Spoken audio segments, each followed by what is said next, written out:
Everyone, you're listening to the Modern People Leader podcast. In today's episode, we'll be diving into what's top of mind for us right now, where we'll talk about the most timely and relevant topics that are probably in the minds of a lot of people out there in the HR world. Hope you enjoy.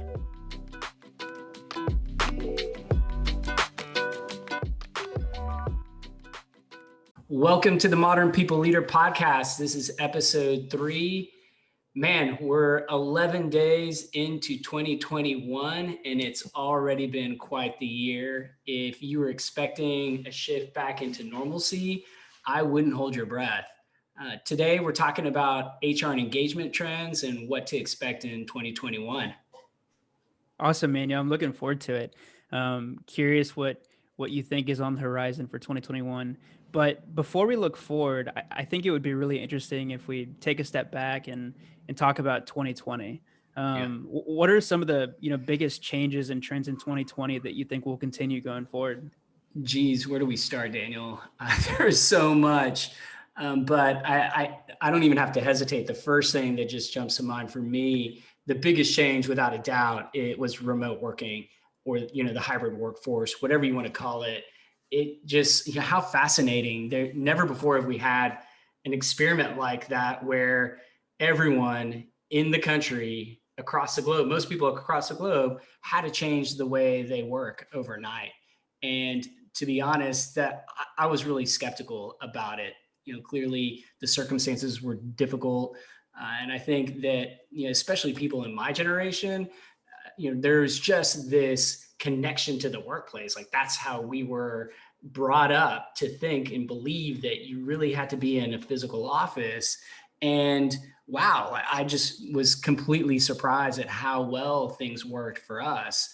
We adopted the remote work approach quickly. Within the first couple of weeks, we made the decision to cancel our lease. And the reality is everything worked really well. And most of the CEOs I speak with, they would agree. And I think what I hear from them are, the resiliency that their organization showed, how employees were able to quickly embrace this new approach to working. And it was pretty seamless across the business, whether it was sales, client success, with the exception of some kind of production, manufacturing oriented, where it was business as usual. Like, I think that's a separate case, but for the most part, people that I speak to, would agree.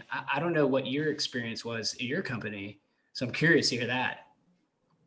Yeah, no, I think that I've had a very similar experience. I think the one thing I will say that maybe is missing a bit from before, whenever I was seeing everybody in person, is that connection, that you get with your coworkers and all the people you come in contact with every day.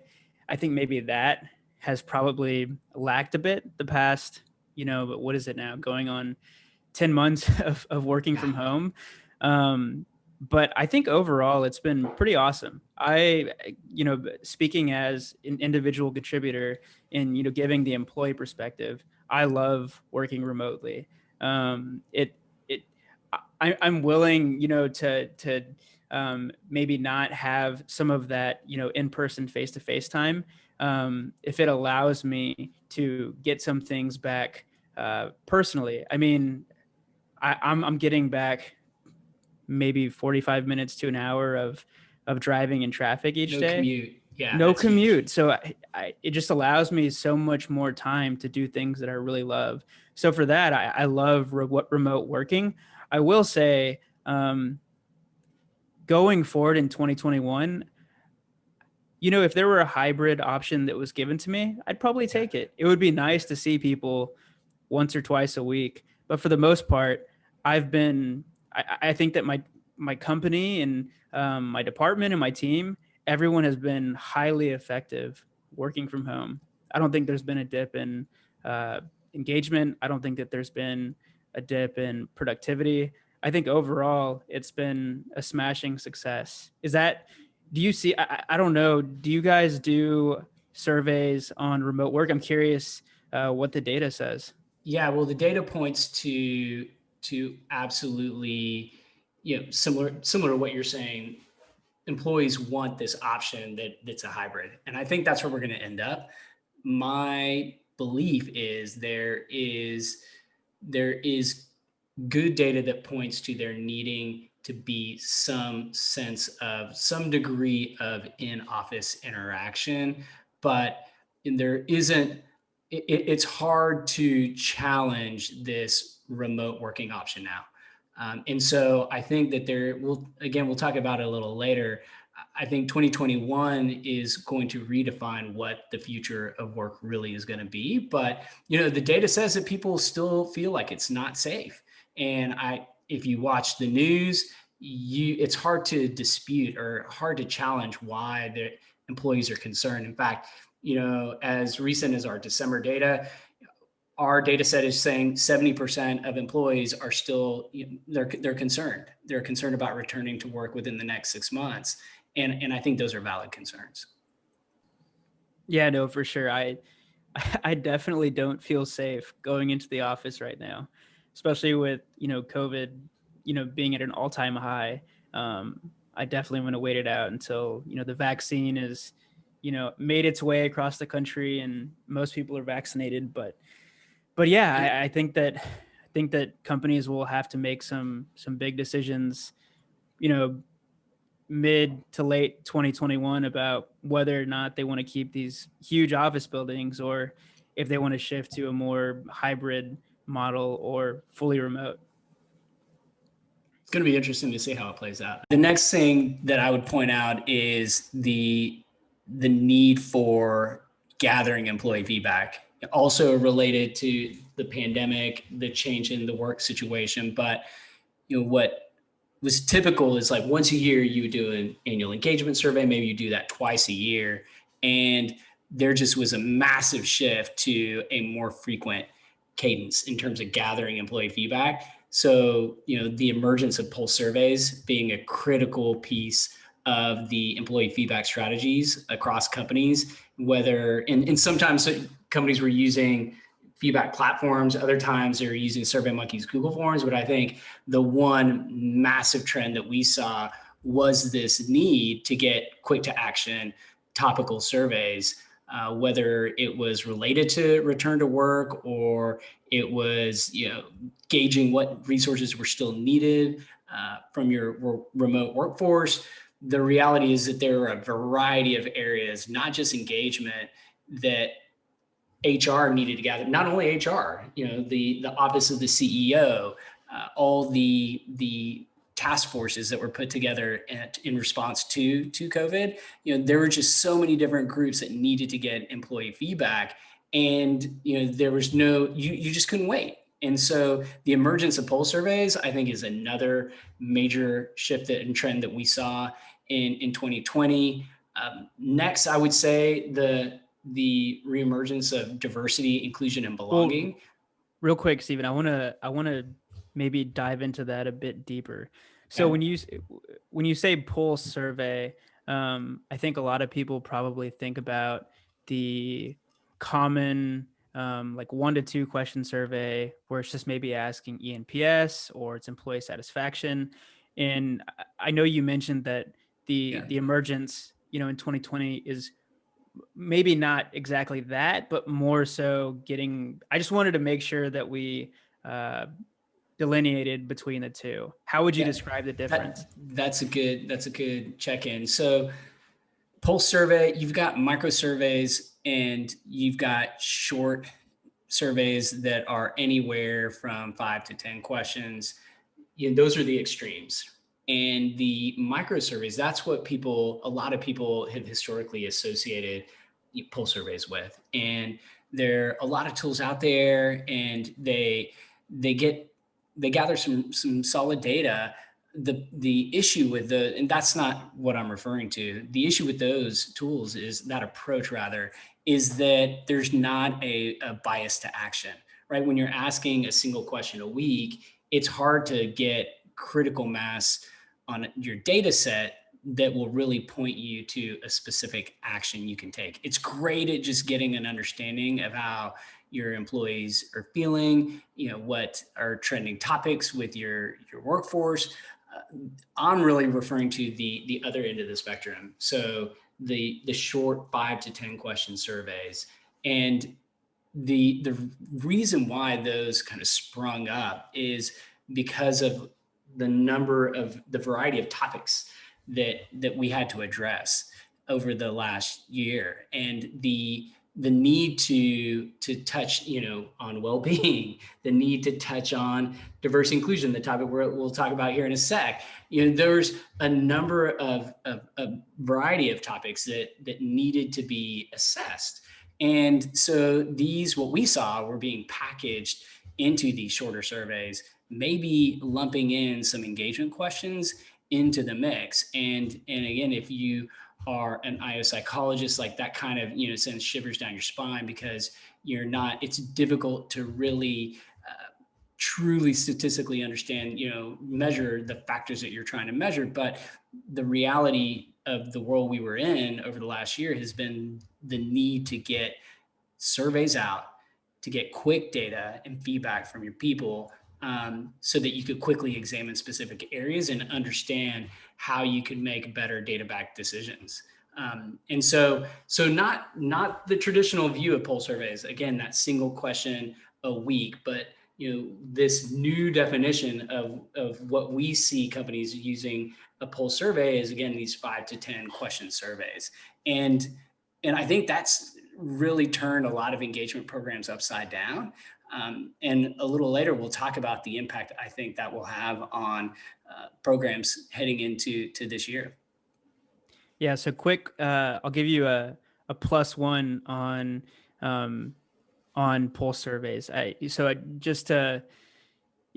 my company, I want to say received maybe 2 to 3 poll surveys on the remote work situation, asking us if we liked it, asking us how productive that we're being, asking us, what resources they should provide us.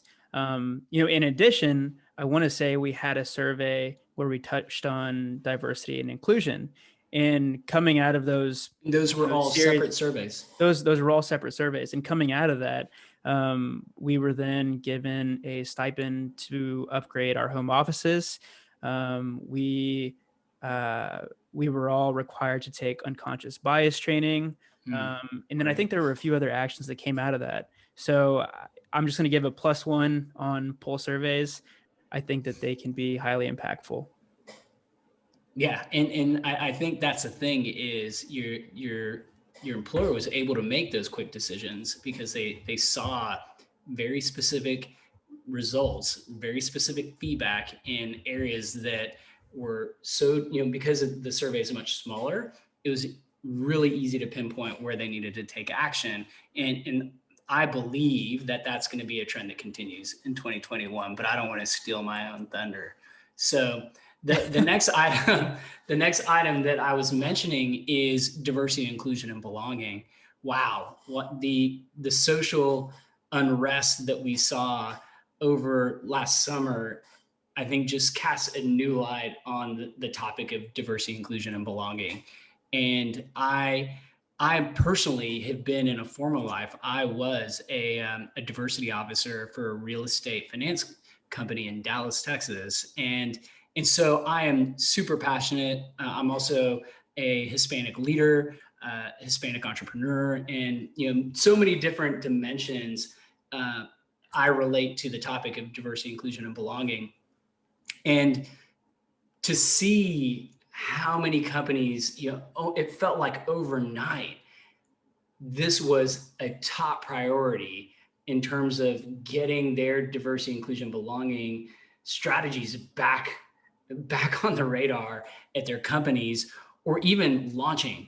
I didn't realize, I take it for granted, given that we work with so many companies that are really, really progressive, how many organizations still don't have a diversity, inclusion, and belonging program. And so that was a major trend in 2020.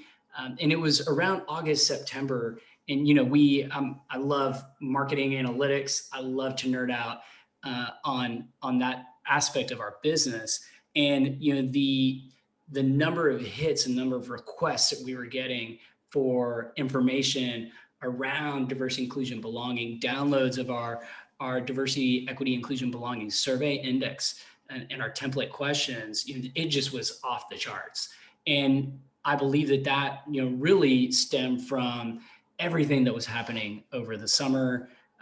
George Floyd, Breonna Taylor killings, that just magnified this social situation that was already very, very precarious. And with political turmoil and everything else going on in the world, and all of that trickling down into the workplace, which had already been turned upside down, as we just talked about.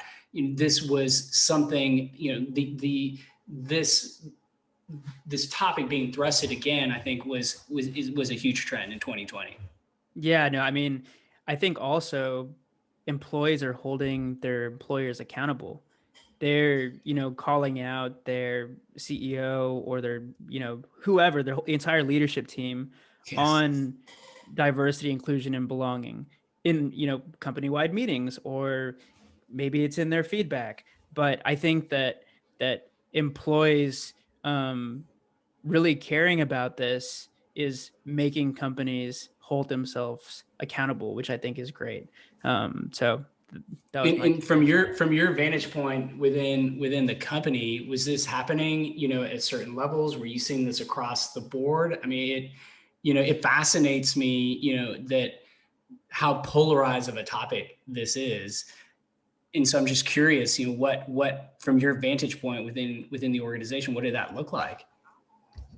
Yeah, so it might be, slightly different than other organizations in different industries. So I work in tech, and majority of our company is in California. So I think it skews very progressive and liberal. So I think a lot of people at my company really cared about this topic, but it started with the leadership team. They were really good about, addressing this up front and saying like, hey, I know we probably could have done better in this department over the past year or two. And from this day forward, we're going to make this a priority for the company. Good. And since then, we've launched multiple initiatives. One of them being a scholarship that I think, I don't know the full details, but a scholarship that we make available to the Black community, and they can apply for it. And if they get accepted, they get a free nano degree. So that's just one example. And that's then, amazing. Another thing that we did was every person within the company was empowered to give away 2 scholarships in addition to the scholarship program we already had. So I could pick 2 people that I know that are from underrepresented communities and give them a scholarship to take a course in, machine learning, data science, whatever it may be. And, these courses are pretty life-changing. So I thought that was huge. What I love about what you're sharing is that there were a series of things that your company did, right? It wasn't just a single thing. And one of the issues that we've experienced in talking to companies about it is organizations viewing this as just like a single event or action or activity. Like we really need to do a survey and just see how our employees feel about it. Yeah, that's not good enough, right? There needs to be an intentional action that's taken, a series of actions that are taken, and it has to be more than just a tick the box exercise, which I think there's a huge opportunity for companies to really lean in and start doing more, which sounds like your company did, and that's really, really exciting. I think that should be a model for other organizations, because this is, again, I hate to steal the thunder, but this is going to be another thing that we talk about in 2021. So we'll come back to that because the equally is as important as diversity, inclusion, belonging was over, this reemergence of diversity. The importance of well-being, I think, is the last thing. on my list, the top things that happen, because there's so much again.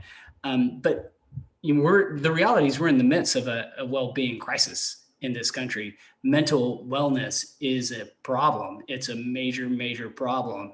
And that is certainly the case, within, our employees, the workplace. This is an issue that I think we're still getting our arms around. We're just beginning to really understand the extent of the issue and of the issues and what's going on.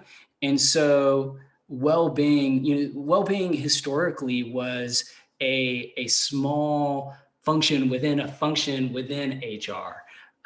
The wellness, all while there are like huge wellness budgets within a company, well-being, I think, is very different to wellness. And I think over the year, I think it's become clear that this is something that companies have to take action on. And so I think that this is a part of your HR programs that you are going to need to increasingly invest in, seeing as we're still in the midst of this global pandemic, and the way we work is still being impacted, and the way that I parent and now I'm educating my children. Like, there's so many issues that are wrapped into this topic that that I can see now, looking back, how, and again, for us, we saw the data, even a little further. So it was like COVID hit,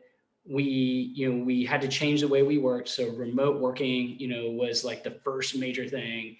Then over the summer, and everything related, I'm oversimplifying, but then over the summer, diversity and inclusion, belonging hit, and then well-being. We started to see the data point to issues with well-being, and in a way that again, I just have never seen in HR or just in the world.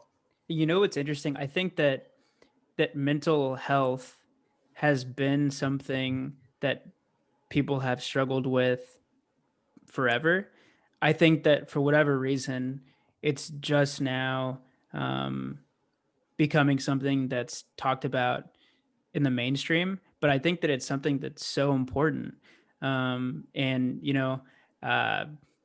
experienced anxiety before. And if you've never experienced it yourself, it's easy to dismiss it and say, maybe it doesn't exist, or I don't really, or maybe not even just understand what somebody's going through. And I think that a lot of people don't know that there are tools out there, right? There's tools out there to help with mental health. And I think a lot of that starts with education that you're providing people. So I guess my question is, what are the leading companies doing in terms of educating their employees on what it means to be mentally healthy? And then, going even further than that, once they've done the education, how are they able to measure the I don't know, the overall mental health of their company, and maybe certain things that might be impacting their mental health that the company can control? Well, first, I think I just want to respond to some of your comments, because I completely agree. And I also, have had my fair share of struggles. I think anyone who chooses the entrepreneurial way of life, this is a topic that in our industry has not received enough attention. The CEO of Zappos, who died over the summer, like that. This topic intersects my life in so many different ways, and I'm a big believer in the need to prioritize your mental well-being. And there are a lot of different factors or components within well-being.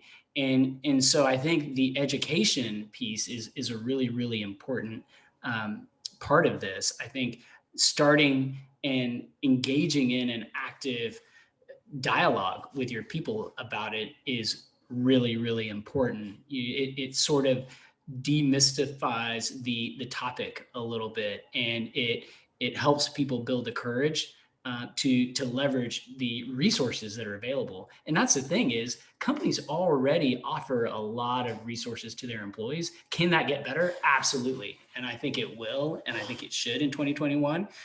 But the the reality is there are already a lot of great resources that you can gain access to.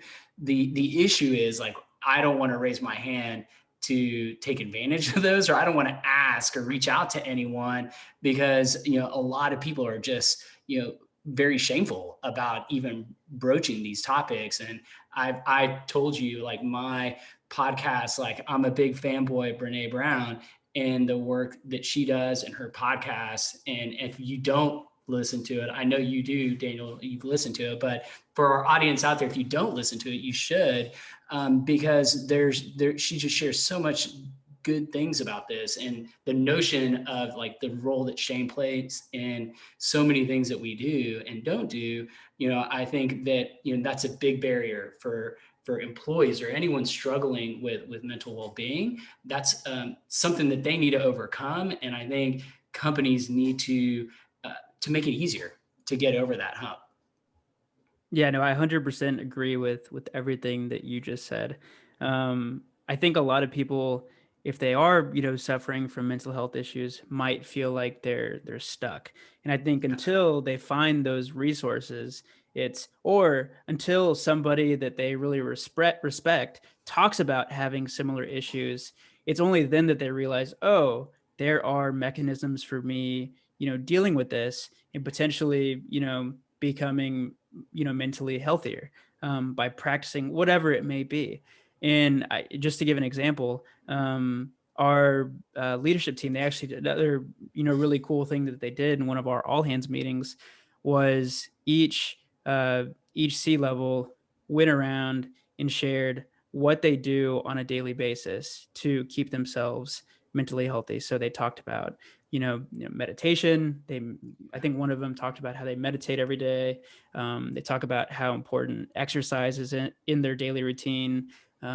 Sleep is another big one. Yep. Yeah, eating healthy. I mean, it's things that sound very obvious, but I think, like you said, it starts with the leadership team. If they can, talk about mental health and what they're doing to keep themselves mentally healthy, or maybe even share that it's something that they've, struggled with in the past. I think that that's always a good first step, just to get 5 years ago. going. This is just so awesome. I love to hear that the leadership team did that at your company 5 years ago. I just would never, if you asked me like, Steven, like this would happen, like I will bet you $1,000, like I would not have taken that bet. And so I just think it's a lot of companies are making the right strides, and I think there's still a lot of room to improve on it. But certainly the importance of well-being, I think, cannot be denied after the last year. Agreed. So step one, if you're a company, start a dialogue, right? And then go from there. Yep. Got it.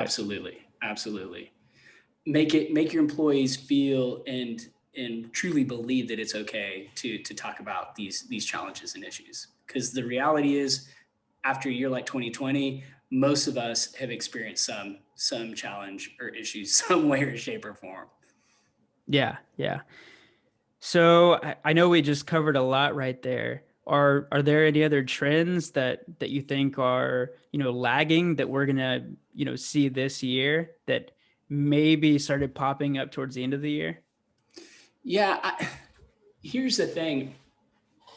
We're not over 2020, and I think we're still grappling with a lot of the issues that we had. There was just so much, as you mentioned, we just in that short, 30 minutes, we covered a lot of ground, and that happened over the course of the year.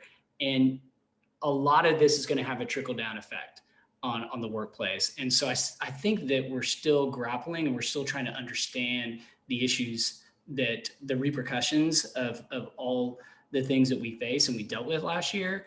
And I think that there's going to be a lot of lessons learned, in 2021. I think 2021 is going to be the year that we begin to find the new normal, whatever that is. That we're going to begin to work through the things that were a direct result of the disruption that was caused by the global pandemic. Anything specifically that comes to mind for you? Yeah, well, uh, off top, I think, the talent and performance management are a big area that, that's a trickle down situation. We know that manager one-on-ones were down. We know that informal feedback to employees was also down in 2020. We know that the workplace today, the modern employee is desperately wants to understand their performance.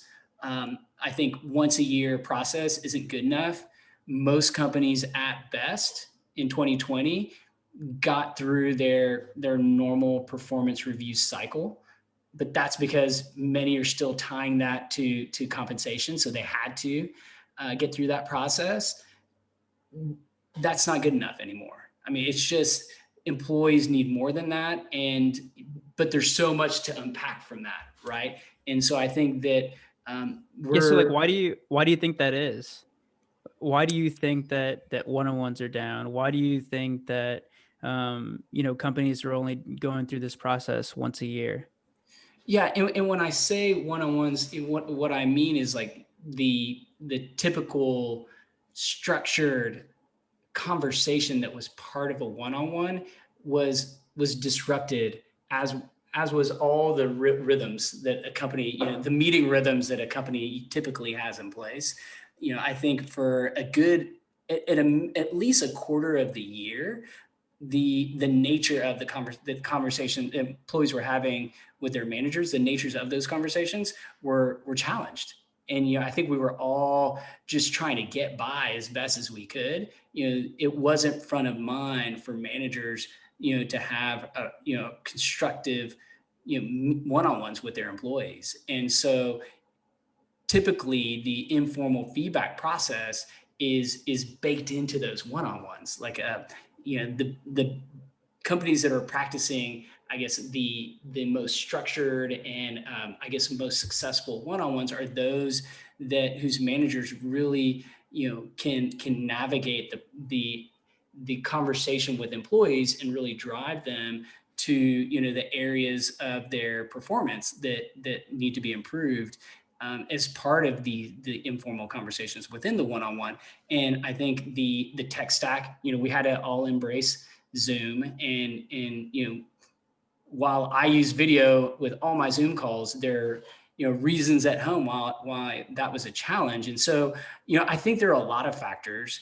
And again, I'm not saying that conversations with managers did not happen last year. Of course they happened, but when we specifically look at performance management, talent management, I think it was really challenged last year. And I think a lot of managers relied on in-person meetings, in-person one-on-ones, and as a direct result of those not happening the way that they used to happen, that feedback was ultimately impacted. So some of that maybe organic feedback, that informal feedback that's given in those one-on-ones, maybe just wasn't there as much this year. That's what we see. And a huge trend that started picking up toward the tail end of the year was really the request for 360 feedback. And I think companies, particularly at the manager level, I believe that of when you look at the workforce, right, and you look at all the levels, the manager is kind of in the middle and playing such a critical role, right? You're at the manager level, you're having to put into action the goals and the plans of your department, of your team, and you're having to kind of mobilize the troops. You're having to take information back, report that up, and really that's what I meant earlier when I said that with all the tech stack changes and just the way that those rhythms happen, when all of that changed, I think it made it really difficult. Not to mention that a lot of managers are also dealing with kids at home, and when you look at the level of the organization and the demographics and what may be happening at home, that just further complicated the job. And so I think we had issue with managers being able to stay fully present for their employees, doing the best they can just to get the job done. And I think there's a recognition by companies out there that they need to assess, like, okay, which of our managers were able to respond to the challenges, and which have developmental needs based on a new set of operational rules, a new norm. Got it. Got it. So we're 35 minutes in. So I thought we could shift gears a bit and we could start diving into some of the emerging trends that you see in 2021. Yeah, I think the from an emerging trends perspective, I one trend that we're currently engaged in a lot of conversations is just rethinking your engagement strategies, your employee experience strategies. I predict that there's going to be a further convergence of engagement and pulse surveys. So the way that companies gather feedback, very similar to what you were describing earlier, what you have seen at your company, I think that's going to continue, right? I think there's going to be this commitment to gathering smaller pulse surveys. They're more lightweight, they're more easy to action. And I think that some companies are going to even go as far as rebranding their engagement survey process to just be different. We see a lot of companies that are struggling right now. They were unable to be successful in their approach to pulse surveys. And, when we ask why, you have a vendor or provider who offers that kind of functionality, why didn't you make use of it? We often hear that they didn't because there was resistance in the organization. And, again, we've talked about this before, the annual engagement survey, that once a year process, that's there's a lot of work that goes into that. And, that impacts a lot of different groups within HR across the organization. And in a challenging time, like, what we experienced last year, which we're still continuing to experience, there's resistance in that. And so I think we're going to see companies continue to embrace a more agile approach in the way that they gather their employee feedback, for sure. And you think the same? Sorry about that. My dog's barking in the background. You, Hey, you think Duncan. the same goes for employee experience surveys? So new Oh, hire, exit. yeah, 100%. I mean, think about the way that companies have had to change their onboarding programs. I mean, that's another aspect that we didn't talk about in 2020 that was significantly impacted. But those whole programs were changed, and I think the need for gathering onboarding data in a structured way, giving you the ability to analyze your data across groups, across departments, locations, et cetera, to understand where you are doing a great job onboarding your talent and where you're struggling. That is going to be a huge area of focus for HR organizations in 2021. Yeah, no, I agree.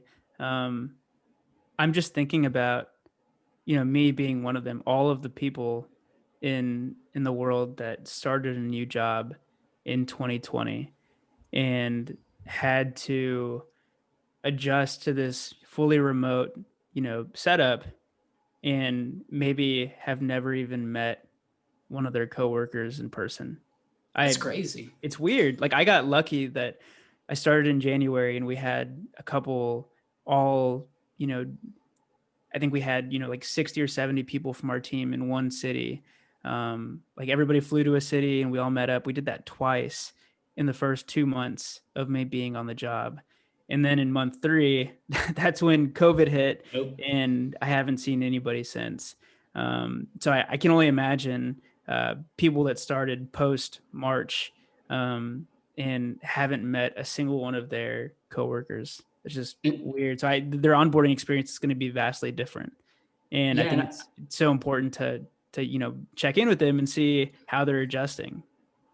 and I think looking at the data before and after, how fascinating. I'm sure there's some great data points and some great actionable insights that you could get from that. I'm sure your company did, but the reality is we're going to continue to see, this non-traditional approach to onboarding talent over the next year. So I think that's going to be a big area of focus for companies.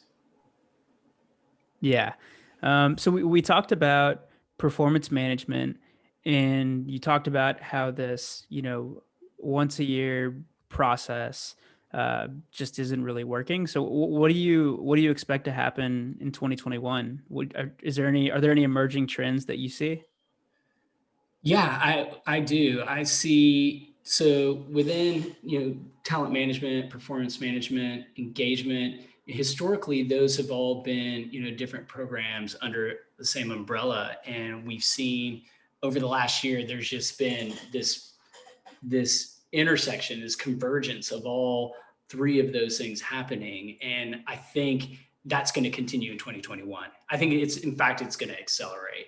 And the reality is the value proposition of having a single platform that supports all forms of employee feedback is only strengthening. And you being able to connect feedback loops. So being able to look at your engagement data and have that point to areas of the organization where performance needs to improve, and being able to get specific actions that are going to increase your organizational effectiveness. That's the nirvana. Like that's where, the best companies that are pushing the envelope, they're heading in that direction. And so I think as companies begin to see, other organizations really taking advantage of the synergies of all of the employee feedback data under a single hub, I think that's a trend that's going to continue. I think another trend is this move to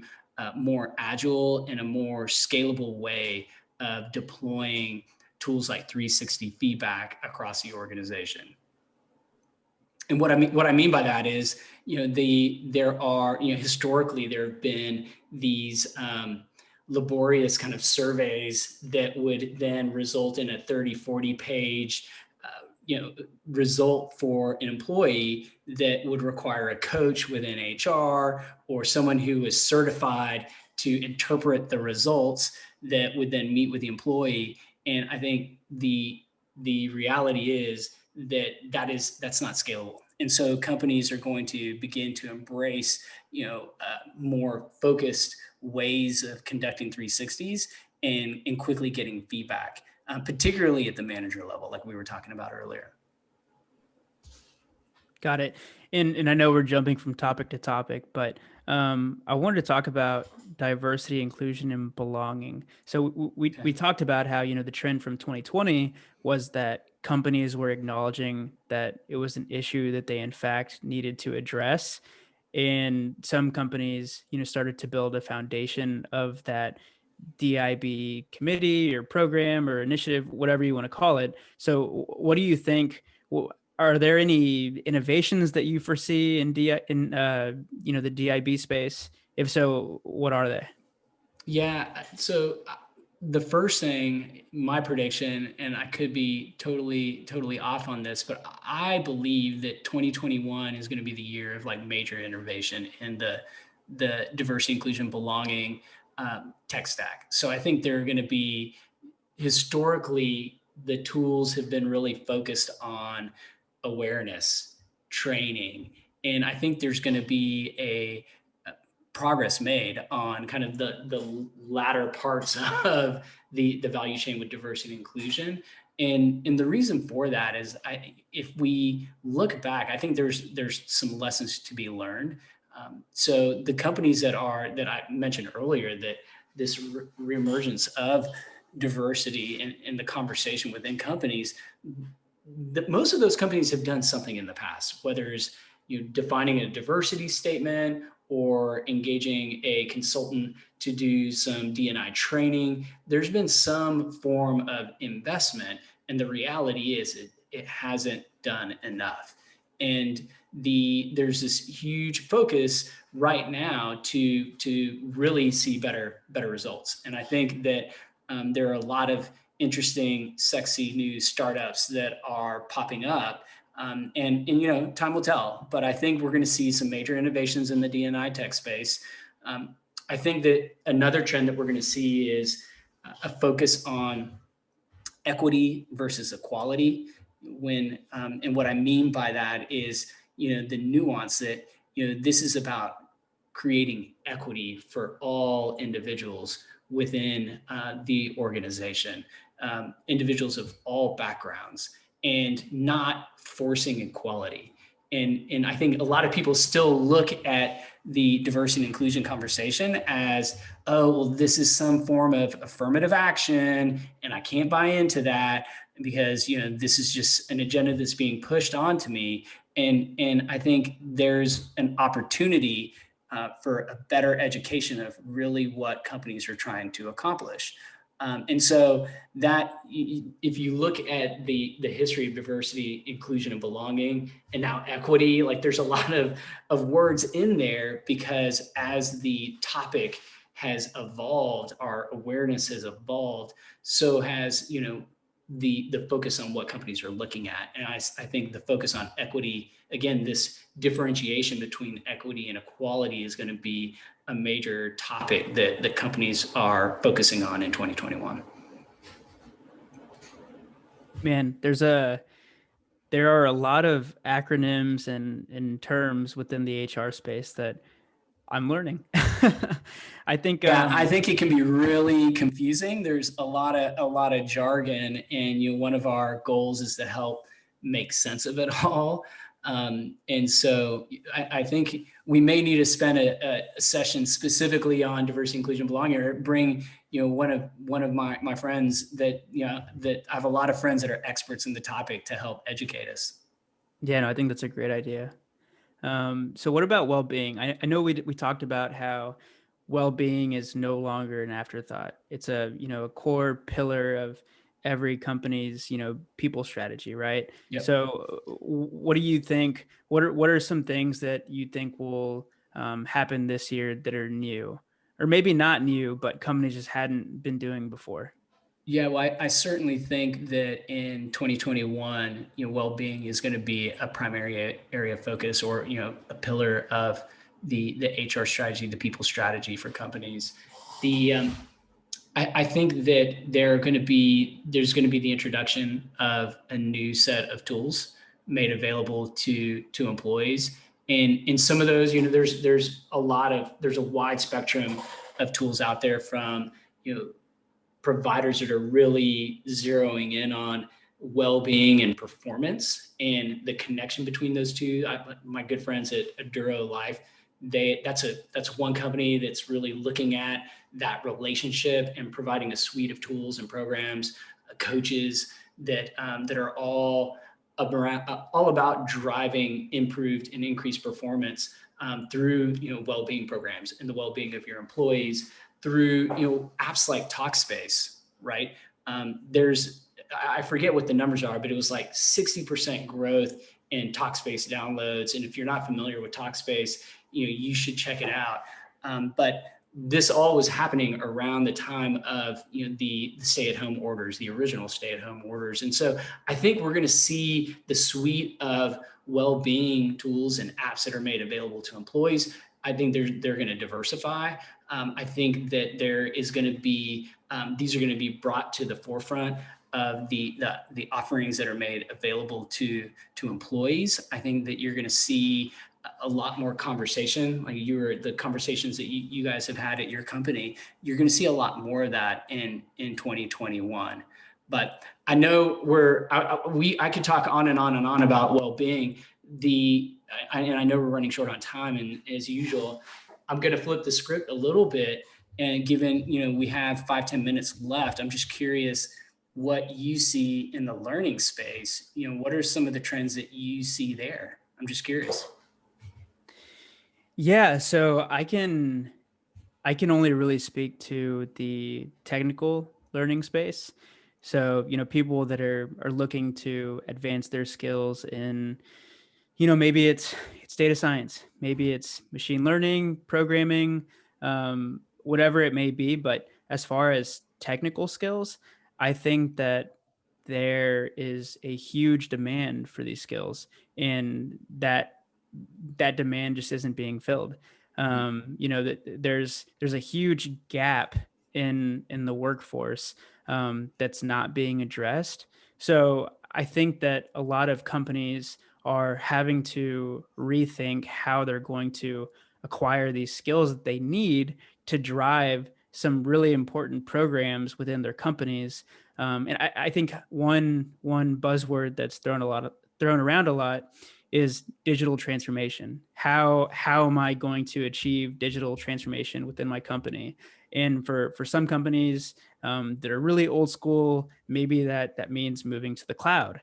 For other companies, maybe it's how do I harness all the power of this data that I've collected for the past 20, 30 years that's just been sitting there. How do I bring on data science skills to figure out what to do with this data? How do I then take that data and build machine learning models around that data? And I think because companies are realizing that they need to do this to be to become a modern company, they're having to find these people, and because they can't find these people, they're realizing that they have to upskill internally. So they have to find people that have skills that are similar, maybe not the exact same, but that have the competency and the ability to learn a new skill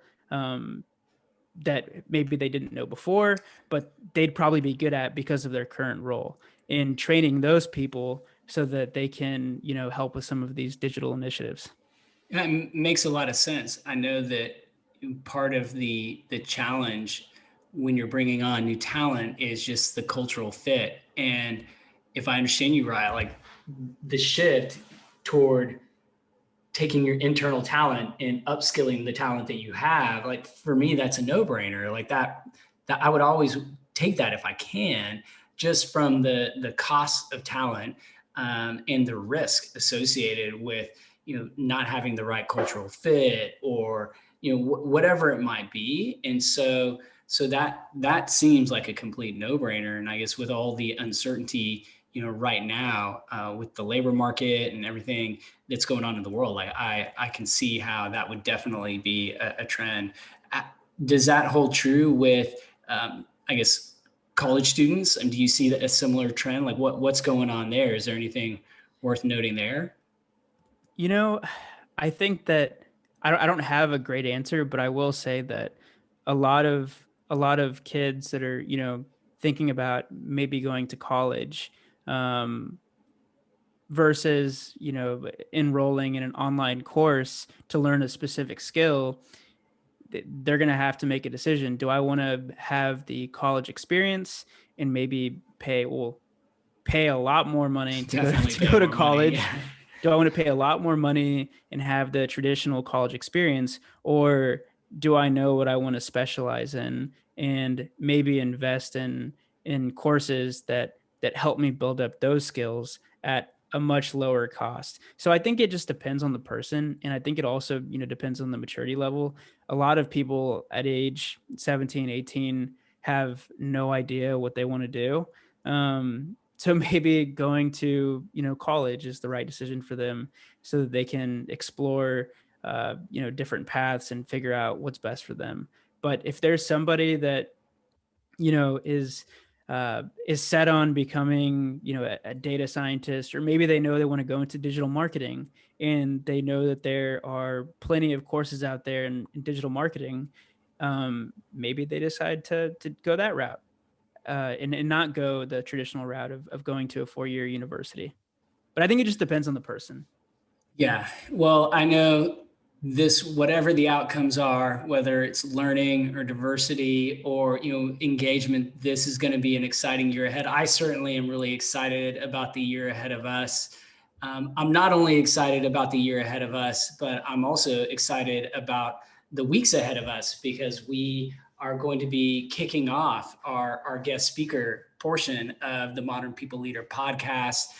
Our first amazing guest will be Debbie Shotwell. who is the Chief Human Resources Officer at Stack Overflow. And I'm super pumped about having Debbie on our next episode. So I'm looking forward to another great conversation next week. And thanks as always, Daniel, for a great chat. Yeah, thanks, man. Had a lot of fun.